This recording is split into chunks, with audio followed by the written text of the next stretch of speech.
"Wake him up," Evelyn Hart said, and the glass conference room went quiet before anyone moved.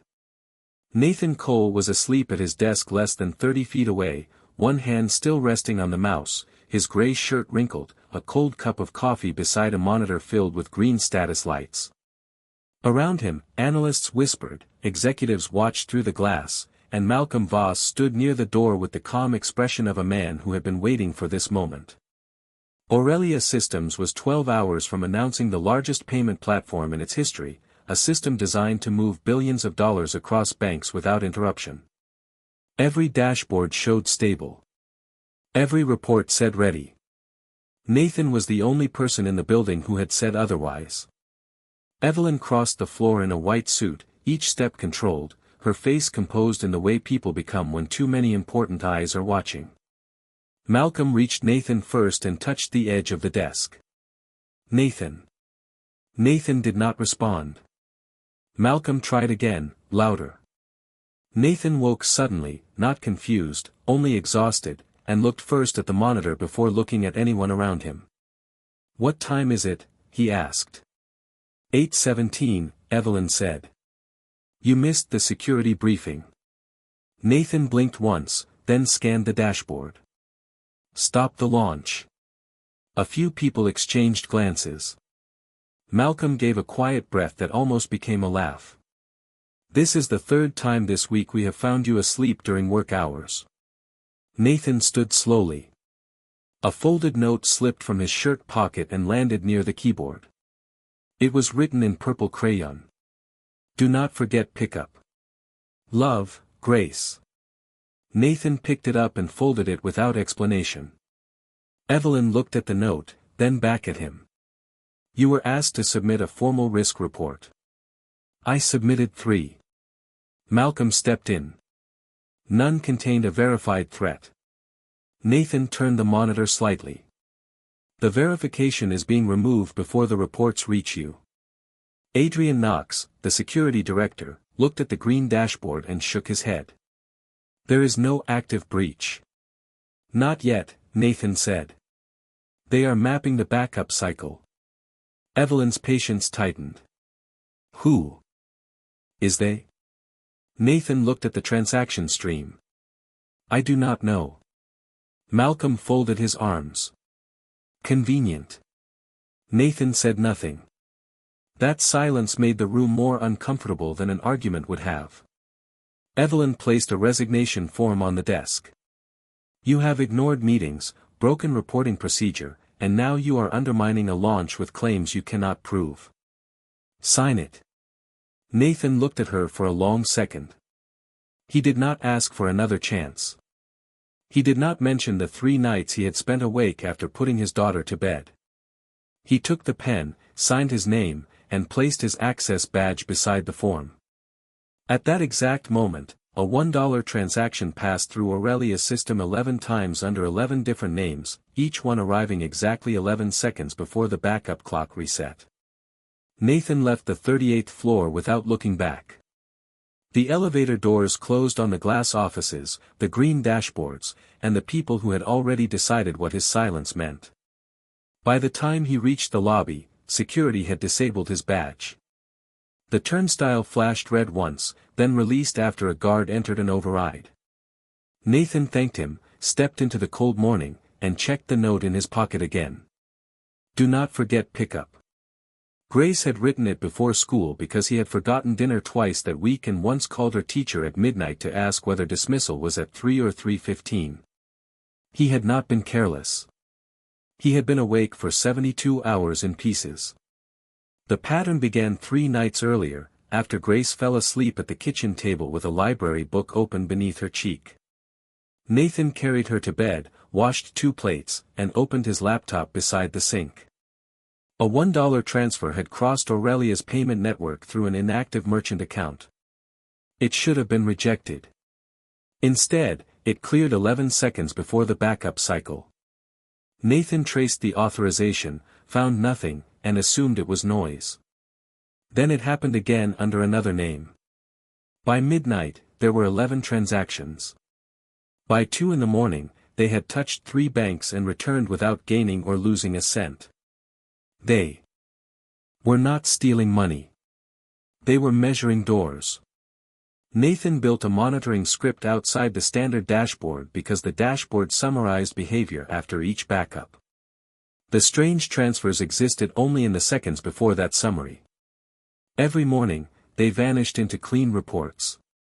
Every evening, they returned with slight changes, testing limits, timing delays, and authentication paths.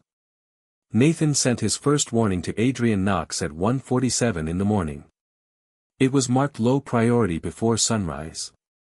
He sent the second directly to Evelyn with raw logs attached. Her office never acknowledged it.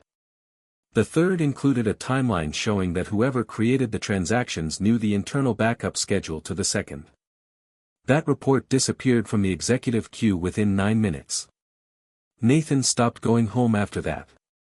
He still picked Grace up from school, made boxed macaroni and cheese, checked her spelling words, and waited until she slept. Then he drove back to Aurelia, worked through the night, left before she woke, and returned in time to make breakfast.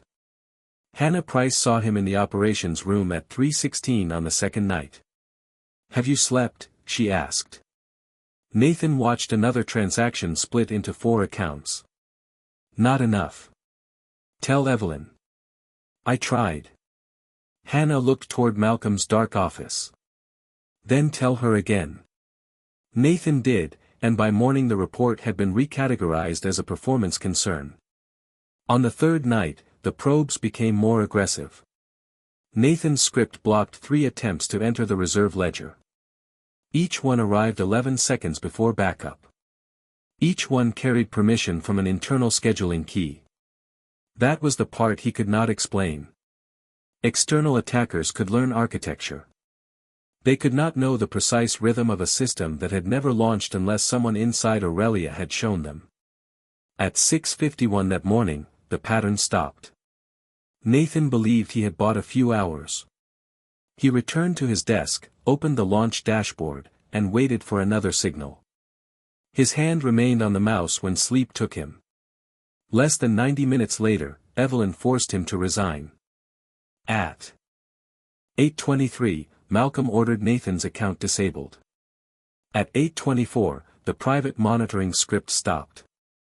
At 8:25, the $1 transactions multiplied by 10. By 9 o'clock, Aurelia's launch floor looked exactly as Evelyn Hart expected it to look. The wall displays remained green. The executive briefing continued. Marketing teams moved between glass offices carrying tablets and printed schedules. Malcolm Voss stood beside the main conference screen and assured the room that Nathan's departure had removed an unnecessary distraction. Evelyn listened, but part of her attention stayed on the empty desk beyond the glass. Nathan's cold coffee was still there. So was the faint square of dust where his access badge had rested before he placed it beside the resignation form. Adrian Knox entered the room at 9:12 with a tablet held close to his chest. "We have a reconciliation delay with one partner bank," he said. Malcolm did not turn. "How large?" "Small. Less than $600. "Then it is not a launch issue." Adrian looked toward Evelyn. "The amount is small. The pattern is not." 11 transfers had moved through inactive merchant accounts, each one separated by the same interval. Evelyn's expression tightened. 11 seconds. Adrian stopped. Malcolm answered for him. "Coincidence." Evelyn remembered Nathan standing beside his desk, exhausted and steady, saying that someone was mapping the backup cycle. She also remembered the 3 reports he claimed to have sent.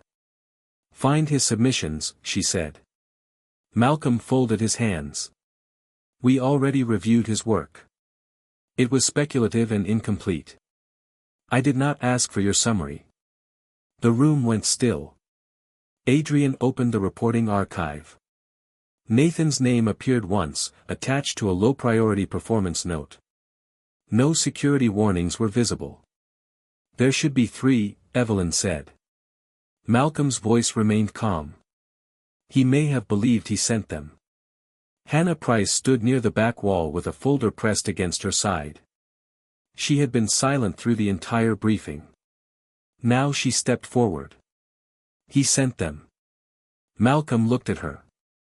You cannot know that. I saw the first report in the operations queue. I saw the second before it was recategorized. Evelyn turned toward her. Recategorized by whom? Hannah looked at the floor for 1 second, then met Evelyn's eyes. The change came from the Chief Technology Office. Malcolm's expression did not move. Routine triage. Adrian searched the audit history.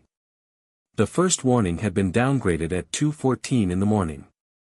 The second had been moved into a non-urgent technical folder.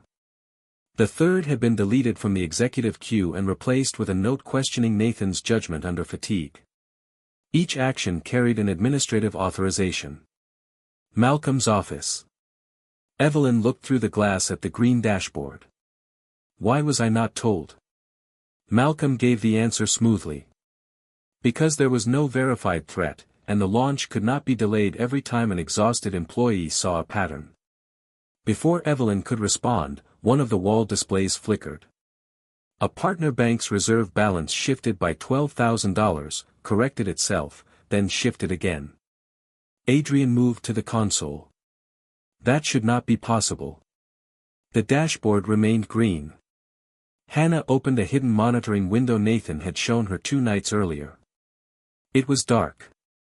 His account had been disabled, and the script tied to it had stopped. She restored a cached copy.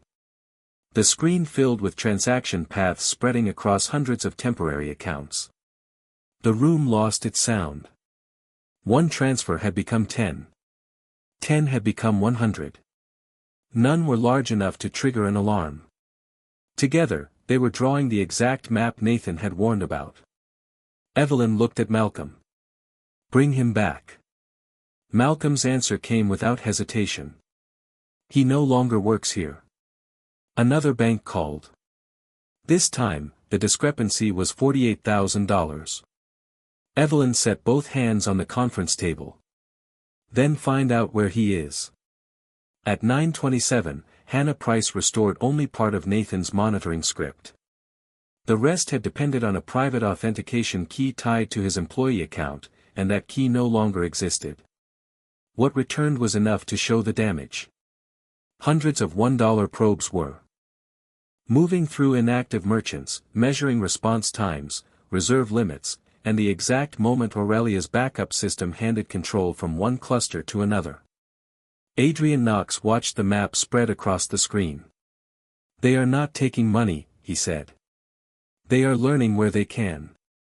Malcolm Voss stood behind him with both hands in his pockets. Then block the merchants. Hannah shook her head. They are creating new ones faster than we can close them. Evelyn looked at the main dashboard. Every panel still showed green. Why is the system not flagging this? Adrian opened the reporting layer and compared it with the raw transaction stream. The dashboard was averaging activity after each synchronization cycle. The suspicious transfers appeared and disappeared in the 11 seconds before the data was summarized.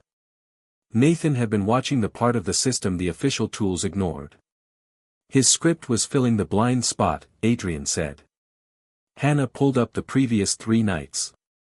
Each time the probes approached the reserve ledger, Nathan's program redirected them into isolated test accounts. 3 attempts. 3 quiet blocks. No alerts. No public interruption. He stopped them alone. Evelyn asked. Hannah nodded. He was here until almost 7 every morning. The word settled differently than any accusation could have. Evelyn looked through the glass at Nathan's empty desk. His chair was pushed back at an angle, as though he had stood quickly. A paper bag containing an untouched breakfast sandwich sat beneath the monitor. Beside it was a child's drawing of 2 figures holding hands under a yellow sun. Evelyn remembered the purple note that had fallen from his pocket. Do not forget pickup. Another partner bank called at 9:34. Its reserve totals were now off by $91,000. The discrepancy corrected itself after 12 seconds, but the next one appeared before the call ended. Adrian began the standard containment procedure. He isolated 3 merchant groups, forced a token reset, and shifted authentication traffic to the secondary cluster. The probes adjusted within 40 seconds. They had already learned the fallback path. That is not possible without internal scheduling access, Hannah said. Malcolm's voice remained even. Or without someone who built the monitoring script. Everyone in the room understood what he meant. Evelyn turned toward him. Nathan warned us before his account was disabled. Nathan also had access to every system now being tested. Are you saying he caused this? Malcolm did not answer directly. I am saying we should not invite a former employee back into a live incident without reviewing his role. Adrian stared at the transaction map. A narrow column of authorization requests carried an identifier he recognized. This key belongs to Nathan. Hannah stepped closer. It is his old scheduling key. He asked for it to be revoked 6 months ago. Was it? Evelyn asked. Adrian searched the access registry. The key remained active under a special exception approved by the Chief Technology Office. Malcolm looked at the screen without expression. Evelyn saw the approval path before he could explain it away. His office had kept Nathan's credentials alive. At 9:41, the probes reached the reserve ledger again. Without Nathan's full script, nothing redirected them. Adrian manually closed the path, but a second route opened almost immediately. The launch floor had stopped pretending everything was normal. Phones rang across the glass offices. Bank representatives demanded explanations. The green dashboard finally turned amber. Hannah looked at Evelyn. Nathan was not the risk. Adrian watched another blocked route reappear. He was the containment. Evelyn picked up her coat and Nathan's and signed access reinstatement form. Get his address, she said. Malcolm moved toward the door. You are leaving during an active crisis? Evelyn faced him. No. I am going to find the man who kept it from becoming one. Nathan reached his apartment at 10:12 and found Grace sitting at the kitchen table with a bowl of cereal she had made for herself. School had called twice because he had forgotten pickup. A neighbor from across the hall had brought her home and stayed until he arrived. Nathan apologized without explaining. Grace looked at the empty space on his belt where the Aurelia badge usually hung. Did you lose it? She asked. Nathan set his keys beside the sink. Something like that. He checked the refrigerator, found half a carton of milk, 2 apples, and the leftover pasta he had promised to reheat the night before. Grace watched him move through the kitchen with the careful attention children use when they know the truth is nearby but do not know its shape. Did they make you leave? She asked. Nathan stopped. Yes. Because you were sleeping. He looked at her then. She held Rachel's old digital watch in one hand. The strap had separated from the case, and she had been trying to push the pin back into place with the edge of a spoon. Nathan sat across from her and took the watch gently. They saw me asleep, he said. They did not see the nights before it. Grace looked down at the table. That is not fair. Nathan opened a drawer and found a small screwdriver. Fair does not always arrive at the same time as the truth. He worked on the watch beneath the yellow kitchen light. The apartment was small, quiet, and familiar in ways Aurelia's glass floors had never been. A school backpack leaned against the wall. Rachel's photograph stood beside a stack of overdue bills. Grace moved her chair closer and watched him fit the tiny pin into place. Mom said you notice the seconds everyone else skips, she said. Nathan's hand stopped. Rachel had said that during one of the last weeks she was strong enough to sit at the kitchen table. He remembered the hospital bracelet beneath her sleeve, the way she tried to make a joke out of his habit of counting every sound a machine made. Grace turned the watch over. Is it broken? No, then why did it stop? Something small came loose. He pressed the case closed, and the display returned. At 10:26, Nathan's personal phone rang. Hannah Price's name appeared on the screen. He answered without speaking. "The probes reached the reserve ledger," she said. "Adrian closed one path, but they opened another. Your old scheduling key is still active." Nathan looked toward the window. "I requested revocation 6 months ago." Malcolm approved an exception. Grace heard the name and looked up. Nathan lowered his voice. "Send me the raw logs." "I already did." A file notification appeared. Nathan opened the laptop on the kitchen counter. Transaction paths spread across the screen in tight repeating patterns, each one arriving before backup. Beneath them was a partially erased access record from the executive network. One session originated inside Malcolm's office. Another had been routed through Nathan's old key. Someone was not only using the vulnerability. Someone was arranging the evidence to point toward him. Nathan copied the logs to an isolated drive. His body wanted sleep, but the pattern pulled every thought into focus. Grace carried Rachel's repaired watch to the couch and sat beside him. "Are you going back?" she asked. Nathan studied the timing sequence. "I do not know." A knock came at the door.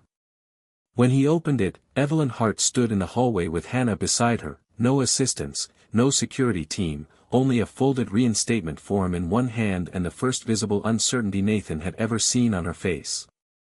Behind him, Grace had placed Rachel's jacket across the back of the couch where Nathan had fallen asleep for less than 3 minutes.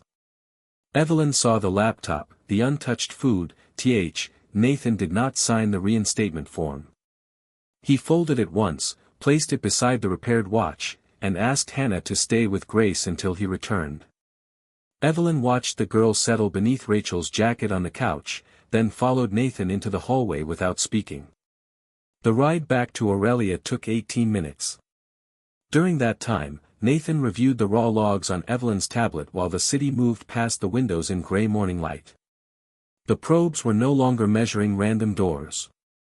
They were building a complete timing map of the reserve network.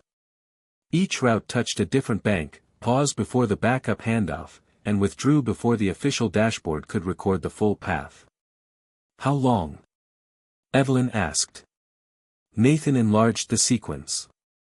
"Until the next backup cycle, 1 hour and 54 minutes. And then they stopped testing."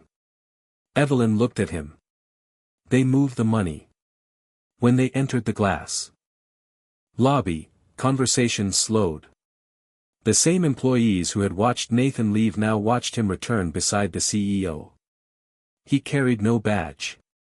Security opened every door manually. On the 38th floor, the operations room had changed from controlled urgency to visible strain. Bank representatives filled 2 conference lines. Amber warnings covered the wall displays. Adrian Knox stood at the central console with 3 analysts, each closing routes that reopened seconds later.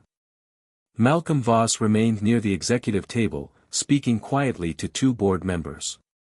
He stopped when Nathan entered. "This is a mistake," Malcolm said.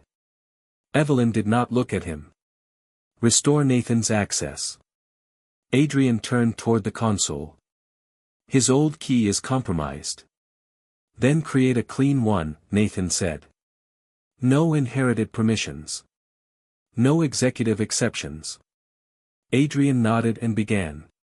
Nathan moved to the raw transaction feed. He ignored the dashboard, the conference calls, and the questions arriving from every direction. For 40 seconds, he said nothing. Then he pointed to 12 merchant accounts that appeared unrelated. "These are anchors." Adrian leaned closer. "They have almost no activity. That is why they were chosen. Each one sits on a different authentication path. When backup begins, they will open together and pull the reserve ledger across the gap." Malcolm stepped forward. "Shutting down those paths will interrupt the launch." Nathan kept his eyes on the screen. "The launch is already over. You do not have authority to decide that. Evelyn turned toward Malcolm. He does now. The room became still. Nathan requested isolation of the secondary cluster, suspension of all new merchant approvals, and a complete pause on outbound reserve transfers. Adrian hesitated at the final command. That will trigger partner penalties.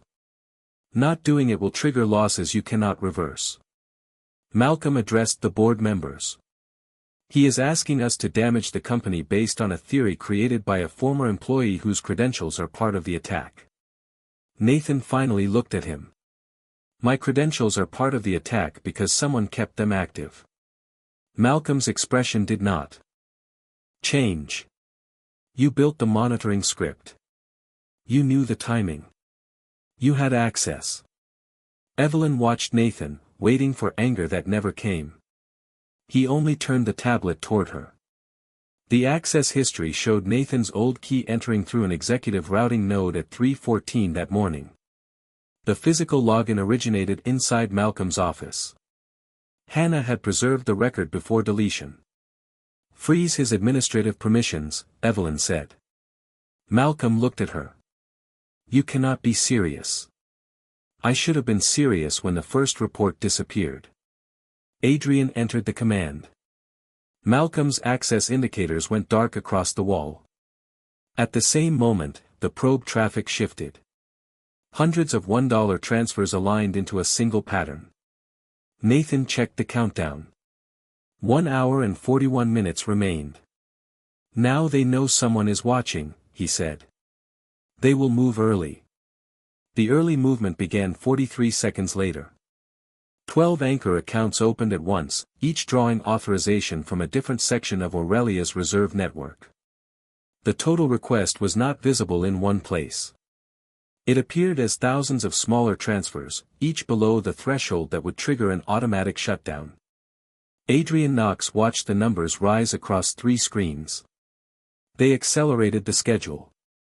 Nathan stood at the central console, one hand resting near the keyboard, his eyes moving between transaction timing, authentication routes, and the backup clock. No, he said. They changed the disguise. Evelyn remained beside him, listening to the bank representatives demand explanations through the conference speakers. Malcolm sat at the far end of the room after security removed his administrative access. He was not restrained. He was simply no longer allowed to touch anything. You are still assuming an external attack, he said. Nathan ignored him. The transfers were not flowing toward one destination. They were moving through temporary accounts, returning in altered amounts, and creating false balance confirmations behind them. Whoever designed the sequence wanted the money to appear present after it had already moved. Hannah Price entered the operations room carrying a printed access history and an isolated drive. I recovered the deleted routing approvals, she said. She placed the pages beside Evelyn. Each approval had been issued from Malcolm's office over the previous 6 months. Some kept Nathan's old key active. Others postponed security patches and excluded the reserve cluster from routine audits. Evelyn read the dates. Several aligned with investor reviews and valuation meetings. You knew about the vulnerability, she said. Malcolm's voice stayed measured. I knew about a theoretical risk. Delaying the patch protected the launch schedule. And keeping Nathan's key active. Operational continuity. Nathan opened one of the restored approvals. The exception did more than preserve access. It redirected emergency audit logs into a storage queue assigned to Nathan's account. If the transfer succeeded, every preserved record would show his credentials, his script, and his routing history. He was not protecting continuity, Nathan said. He was preparing attribution. Adrian read the configuration and went still. If the reserve ledger emptied, the investigation would begin with Nathan. Hannah connected the isolated drive. An email thread appeared on the secure monitor. Malcolm had ordered the old key retained after Nathan requested revocation. In another message, he instructed staff to postpone a patch until after the public launch because an interruption could reduce the company's valuation before a pending deal. Evelyn looked at Malcolm across the room. "Did you authorize the theft?" "No, did you know someone could exploit the system?" He did not answer. The silence gave the room what it needed. Nathan returned to the live feed. The attackers had reached the final authentication layer. 47,000 transfers were now waiting for the backup handoff. He began separating the anchor accounts from the legitimate reserve traffic, but every route he closed threatened to freeze an entire partner bank. "We have 22 minutes, Adrian said. "Less," Nathan replied. "They are using the balance confirmations to advance the cycle." Evelyn looked at the board members, then at the wall of amber warnings. "What do you need?" "Authority to isolate the reserve ledger from every external partner." One board member stood. "That could suspend payments nationwide." Nathan did not turn around. "For 9 minutes. And if you are wrong? Then you explain a delay." Nathan selected the transfer map and enlarged the hidden destination chain. "If I am right, you explain why billions disappeared while every dashboard stayed green." Evelyn stepped to the authorization console and entered her executive code. "Isolate it." Malcolm rose from his chair. "You will destroy the launch." Evelyn looked at him without raising her voice. "You already did." The command executed. Partner connections began closing one by one. The glass operations room fell silent except for the backup clock counting down. Nathan rerouted the waiting transfers into an internal quarantine ledger, then replaced his compromised key with the clean credential Adrian had created. At 8 minutes remaining, the attackers attempted the full transfer. The request struck the isolated boundary and stopped. Every warning on the central display turned red for 1 second. Then the transaction total returned to 0. No money moved. No reserve account emptied. Adrian checked the bank confirmations twice before speaking. "The funds are intact." Evelyn looked at the timeline Hannah had placed on the screen. Nathan logged in at 9:42 at night, blocked 3 probes before dawn, fell asleep at 8:17, and was forced to resign at 9:03. No one in the room moved. The man they had called undisciplined had been awake while everyone else trusted the color green. For several seconds after Adrian confirmed the funds were intact, no one spoke. The central display had returned to amber, then green, but the color no longer reassured anyone in the room. Evelyn stood beside the authorization console with one hand still resting near the keypad. Across from her, Malcolm Voss watched the transaction map disappear from the screen as though silence might restore the version of events he had controlled an hour earlier. It did not. Hannah Price placed the recovered email thread beside the access timeline.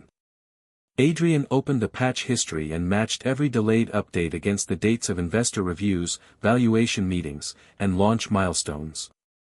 The pattern was complete now. Malcolm had not created the external attack, but he had known the reserve system was vulnerable. He had blocked Nathan's warnings, delayed the fix, kept an obsolete credential active, and routed audit evidence toward the one employee already being described as unstable. "You were going to let the breach happen," Evelyn said. Malcolm adjusted his cuff. "I was protecting the company from a premature shutdown." "You were protecting the deal." "The deal protected thousands of jobs." Nathan remained at the console, verifying each bank confirmation as it arrived. He did not look toward Malcolm. "The jobs would have disappeared with the reserve ledger," he said. Malcolm turned to him. "And now you get to look like the man who saved everyone." Nathan closed the final confirmation window. "I was trying to make sure no one had to know my name." The answer landed harder than anger would have. One of the board members asked Hannah to read the timeline aloud. She began at 9:42 the previous evening, when Nathan logged into the reserve monitoring environment after taking Grace home. At 1:13 in the morning, he identified the first hidden probe. At 2:26, he sent the first warning. At 3:16, Hannah saw him still working. At 4:48, he blocked the second attempt. At 6:39, he redirected the third. At 6:51, the activity stopped. At 8:17, sleep took him at his desk. At 9:03, Evelyn forced him to resign. At 9:24, Malcolm disabled his account. At 9:25, the probes multiplied. Hannah finished reading and lowered the page. The room remained still. Evelyn looked through the glass at Nathan's empty desk outside the operations room, the cold coffee, the untouched breakfast, and the child's drawing still taped beside the monitor. She understood now that she had not found a careless employee sleeping during a crisis. She had found the only person who had already spent 3 nights holding it back. Adrian brought up the 3 missing risk reports. Their original timestamps were intact. So were the administrative actions that removed them from Evelyn's queue. Each change traced to Malcolm's office. One board member closed his folder. Another asked security to suspend Malcolm's building access pending an independent investigation. Malcolm looked at Evelyn. "You are making a decision under pressure." "No," she said. "I made the wrong decision under pressure this morning. This one is based on evidence." His access badge stopped working before he reached the glass door. Security opened it manually and accompanied him out without spectacle. Nathan watched only long enough to confirm the door closed. Then he returned to the system. "The attackers will test the boundary again," he said. "We need a permanent patch before the next backup." Evelyn moved beside him. "Tell us what you need." He looked at the room that had doubted him, then at the clock. 6 hours, clean authority, and no one filtering what reaches you. Evelyn nodded. "You have all 3. The permanent patch took 5 hours and 42 minutes. Nathan rebuilt the reserve authentication sequence so no single executive office could delay a warning, preserve an obsolete credential, or redirect audit evidence without leaving an immediate record. Adrian Knox tested the new controls against every backup path. Hannah Price verified the reporting chain from the raw transaction stream to the board. Evelyn remained in the operations room the entire time, not because anyone needed her at the keyboard, but because leaving would have looked too much like the morning she chose certainty over evidence. At 3 minutes past 3, the final bank confirmed that every reserve balance matched. The launch was postponed. The company survived. The next morning, Evelyn called the executive team, the security division, and the board into the glass auditorium on the 38th floor. Nathan stood near the back beside Adrian and Hannah, wearing the same gray shirt he had slept in the day before. Grace sat in the front row with Rachel's repaired watch around her wrist, her feet not quite touching the floor. Evelyn walked to the center of the room without notes. "Yesterday, I forced an employee to resign because I believed the evidence presented to me," she said. "I was wrong about the evidence, and I was wrong about him." No one shifted in their seat. Nathan Cole warned this company 3 times. His reports were blocked. He worked through 3 nights to contain a threat the rest of us could not see. When I found him asleep, I treated exhaustion as misconduct and discipline as more important than truth. She looked toward Nathan. "I am sorry." Nathan did not make her wait, but he did not rescue her from the moment either. He gave one small nod. Then Evelyn announced Malcolm's suspension, the independent investigation, and the cancellation of every executive exception attached to security reporting. She offered Nathan the role of chief security architect with direct access to the board. The room turned toward him. Nathan looked at Grace before answering. "I will accept if the role changes." Evelyn waited. Security warnings cannot be buried by one person. Emergency teams need protected rest after extended incidents. And I leave by 3:15 when my daughter needs me. A few people looked surprised. Evelyn did not. Agreed. Nathan added one final condition. No one gets punished for exhaustion after being asked to do the impossible. Evelyn's expression tightened with recognition. Agreed. 3 weeks later, Aurelia's emergency response center operated on rotating shifts, independent reporting channels, and mandatory recovery time after overnight incidents. Nathan still worked quietly. He still noticed patterns before others did. The difference was that people listened before the crisis proved him right. At 3:05 on a clear Thursday afternoon, he closed his laptop, left the green dashboard behind, and walked through the glass lobby carrying Grace's purple note in his pocket. Evelyn watched from the upper floor as he crossed the plaza toward the school pickup line.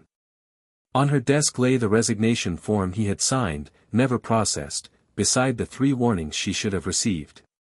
Outside, Grace ran toward him with Rachel's watch catching the sunlight. Nathan lifted her backpack from one shoulder and took her hand. Behind him, billions of dollars continued moving safely through the system. This time, everyone understood why.